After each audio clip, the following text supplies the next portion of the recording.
নমস্কার। মহুয়াবার্তা ইউটিউব চ্যানেলে মহাভারতের ধারাবাহিক পর্বে আপনাকে স্বাগত জানাই।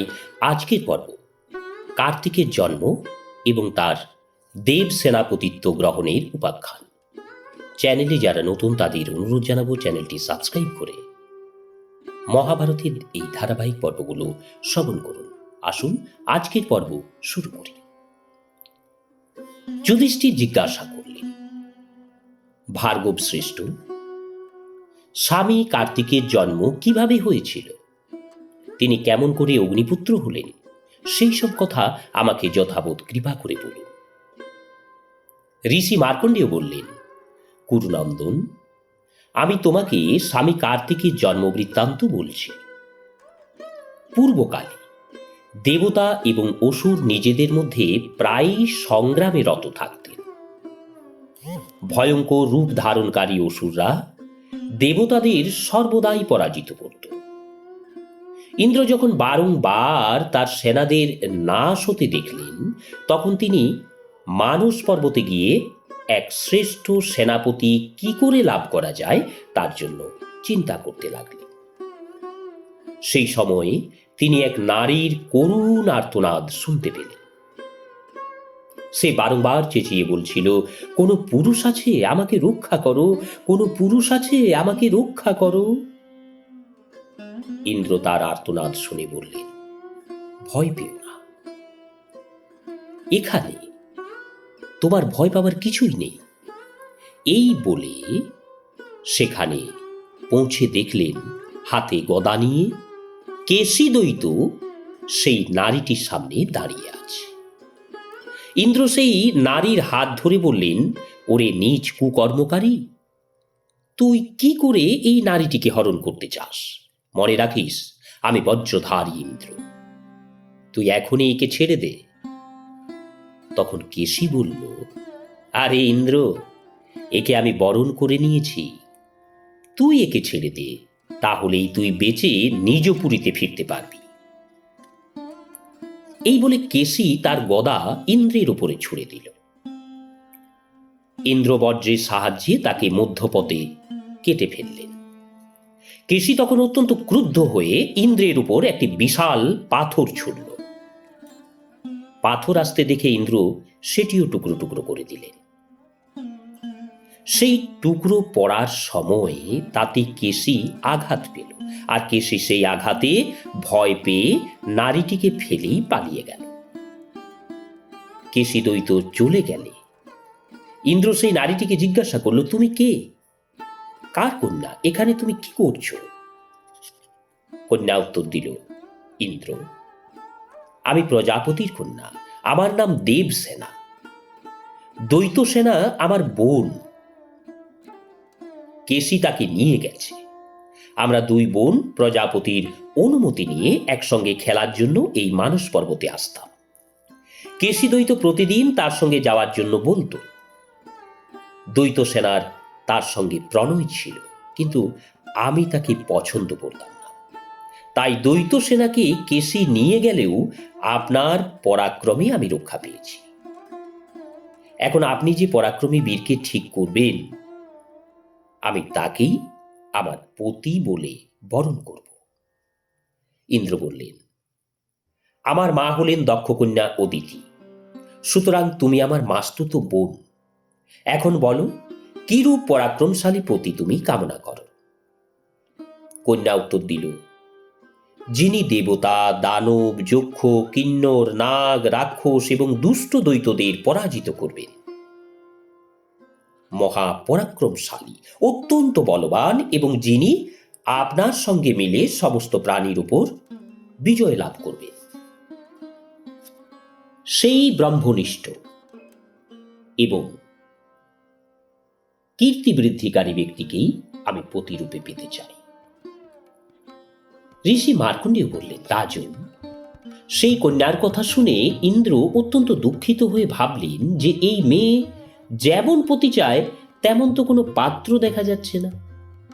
তখন তিনি কন্যাকে সঙ্গে নিয়ে ব্রহ্মলোকে পিতামহ ব্রহ্মার কাছে গিয়ে তাকে বললেন, ভগবান, আপনি এই কন্যার জন্য কোনো সদ্গুণ সম্পন্ন সুরবীর পাত্রের সন্ধান দিন।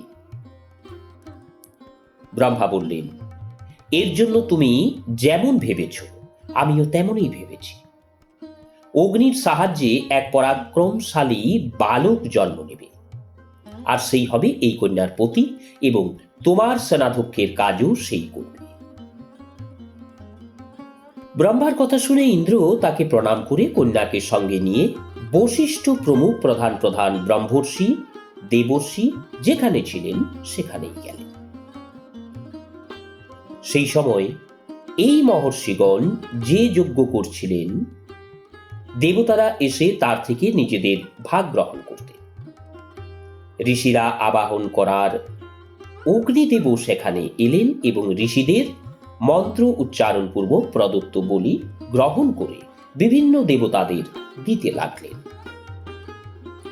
সেই সময় ঋষি পত্নীদের রূপে অগ্নিদেব মোহগ্রস্ত হয়ে পড়লেন এবং নিজেকে সংযত করতে চেষ্টা করেও সংযত করতে পারলেন না। কিন্তু সেই কামাগ্নি শান্ত করার কোনো উপায় করতেও পারলেন না, কারণ ঋষি পত্নীরা ছিলেন অত্যন্ত পতিব্রতা এবং শুদ্ধচারিণী। অগ্নিদেব অত্যন্ত সন্তপ্ত হয়ে হতাশ চিত্তে দেহত্যাগ করা স্থির করে বনে চলে গেলেন। অগ্নিপত্নী সাহা যখন জানতে পারলেন যে অগ্নি ঋষি পত্নীদের রূপে মোহিত হয়ে বনগমন করেছেন, তখন তিনি স্থির করলেন যে তিনি ঋষি পত্নীদের রূপ ধারণ করে তাকে নিজের প্রতি আসক্ত করবেন। তাতে অগ্নির তার উপর প্রেম বৃদ্ধি পাবে এবং তার কামনাও তৃপ্ত হবে। এই কথা ভেবে সাহা প্রথমে মহর্ষি অঙ্গিরার পত্নী রূপ গুণশীলবতী শিবার রূপ ধারণ করে অগ্নিদেবের কাছে গিয়ে বললেন, অগ্নিদেব, আমি কামাগ্নিতে চলে যাচ্ছি, তুমি আমার ইচ্ছা পূরণ করো। তুমি তা না করলে আমার প্রাণ বাঁচবে না। আমি মহর্ষি অঙ্গিরার পত্নী শিবা। অগ্নি তখন অত্যন্ত প্রসন্ন হয়ে তার সঙ্গে সমাগম করলেন। সাহা তার বীর্য হাতে নিয়ে একটি স্বর্ণকুণ্ডে রাখলেন।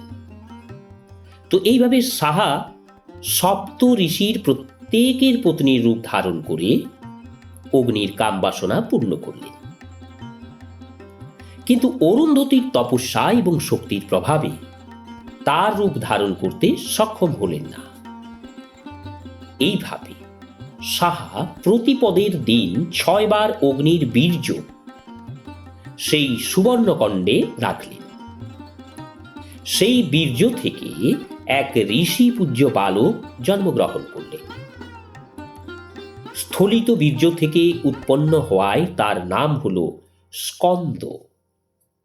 তার 6টি মাথা, 12টি কান, 12টি চক্ষু, 12টি হাত এবং একটি গ্রীবা এবং একটি পেট ছিল। তিনি দ্বিতীয়াতে অভিব্যক্ত হয়ে তৃতীয়াতে শিশুরূপ হলেন। চতুর্থীতে অঙ্গ প্রত্যঙ্গ সম্পন্ন হন। উদীয়মান সূর্য যেমন অরুণ বর্ণ মেঘে সুশোভিত থাকে, তেমনি এই বালককেও মনে হতো অরুণ বর্ণ মেঘে ঢাকা। ত্রিপুর বিনাশক মহাদেব দ্বৈত সংহারকারী যে বিশাল রোমাঞ্চকারী ধনুক রেখেছিলেন,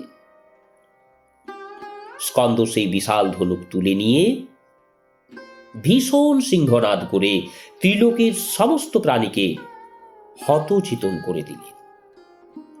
তার সেই মেঘের ন্যায় ভীষণ গর্জনে বহু প্রাণী ভূমিতলে পতিত হল। সেই সময় যেসব প্রাণী তার শরণ গ্রহণ করেছিলেন তাদের তার পার্ষদ বলা হয়। তাদের সকলকে মহাবাহু স্বামী কার্তিক সান্ত্বনা প্রদান করেন। তারপর তিনি শ্বেত পর্বতে উঠে হিমালয়ের পুত্র ক্রঞ্চ পর্বকে বাণবিদ্ধ করেন।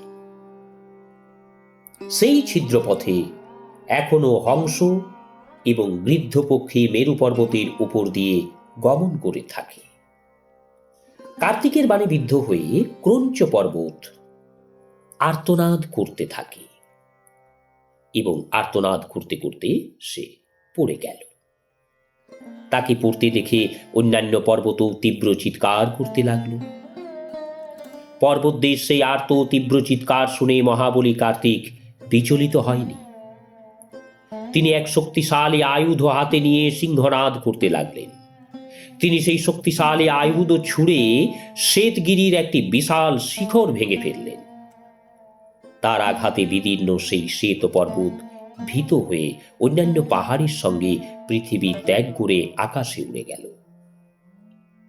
পৃথিবীও ভীত সন্ত্রস্ত হওয়ায় তাতে যেখানে সেখানে ফাটল ধরতে লাগল। কিন্তু ব্যাকুল হয়ে কার্তিকের কাছে গেলে পৃথিবী আবার বলশালী হয়ে উঠল। পর্বতরাও তার চরণে মস্তক অবনত করে আবার পৃথিবীতে ফিরে এলো।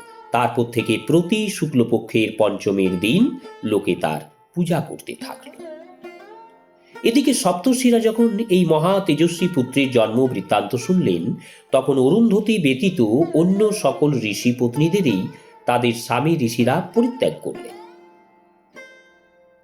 সাহা বারবার সপ্ত ঋষিদের বলতে লাগলেন যে আমারই পুত্র, আপনারা যা মনে করছেন তা নয়।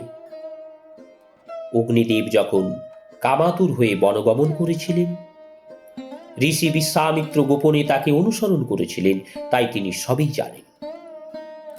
তিনিও সপ্তর্ষিদের জানালেন যে তাদের স্ত্রীদের কোনো অপরাধ নেই, কিন্তু সবকিছু সম্পূর্ণভাবে শুনেও তারা পত্নীদের আর গ্রহণ করলেন না। দেবতারা স্কন্দের বল এবং পরাক্রমের কথা শুনে ইন্দ্রের কাছে এসে বললেন, দেবরাজ, স্কন্দের বল অসহ্য, আপনি শীঘ্র ওকে হত্যা করুন। যদি ওকে হত্যা না করেন তাহলে সেই একদিন দেবতাদের রাজা হয়ে বসবে। ইন্দ্রের যদিও তার বলের সম্বন্ধে ধারণা ছিল না, তা সত্ত্বেও তিনি ঐরাবতী চড়ে দেবতাদের সঙ্গে নিয়ে স্কন্দকে আক্রমণ করলেন।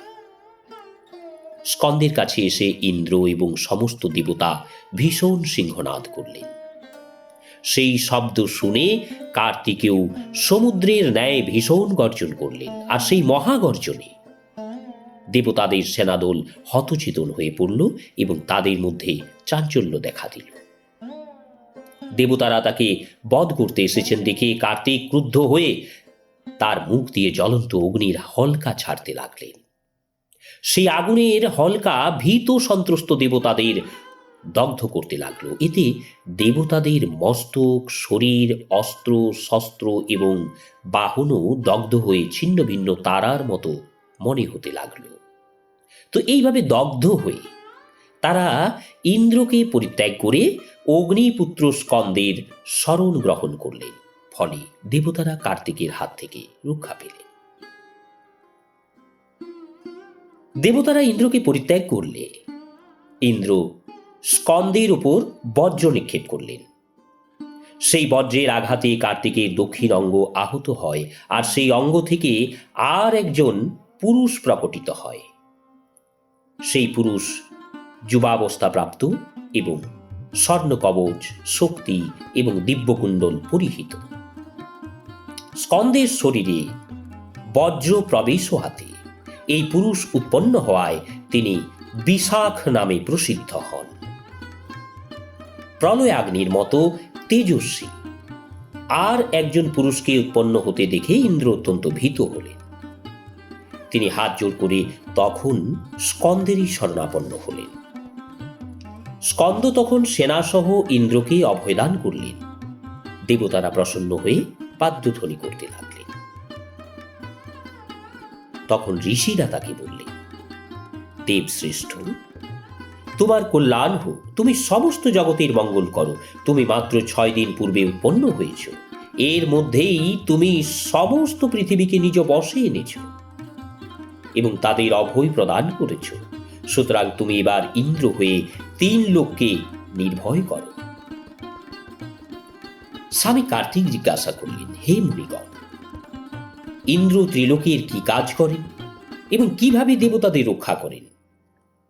ঋষিরা বললেন, ইন্দ্র সমস্ত প্রাণীকে বল, তেজ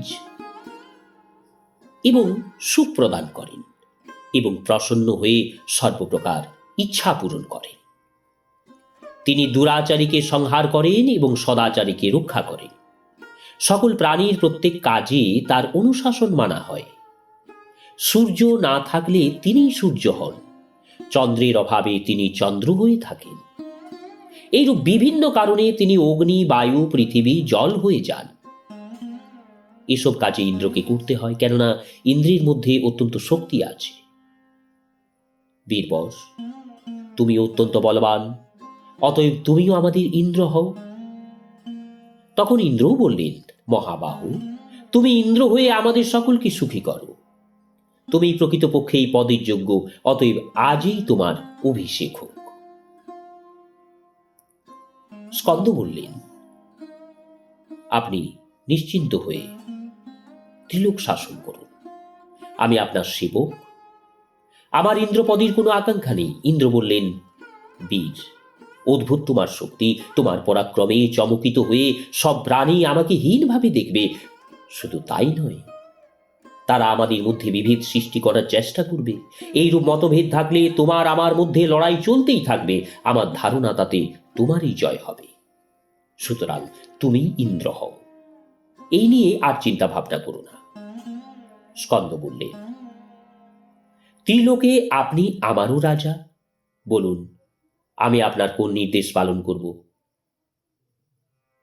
ইন্দ্র বললেন, ঠিক আছে, তোমার কথায় আমি ইন্দ্র হয়ে থাকলাম, কিন্তু সত্যি যদি তুমি আমার আদেশ মানতে চাও তাহলে শোনো, তুমি দেব সেনাপতির পদে অভিষিক্ত হও। স্কন্দ বললেন, ঠিক আছে।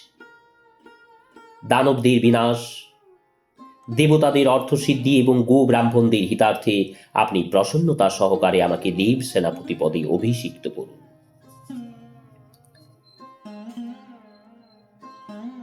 ঋষি মার্কণ্ডেয় বললেন, স্কন্দের ইচ্ছায় ইন্দ্র তাকে সমস্ত দেবতাদের সেনাপতি নিযুক্ত করলেন। মহর্ষিদের দ্বারা পূজিত হয়ে তিনি অত্যন্ত সুন্দরভাবে শোভিত হলেন। তার মাথার উপর সোনার ছত্র সুশোভিত হয়েছিল। সেই সময় পার্বতী সহ ভগবান শঙ্কর সেখানে এলেন।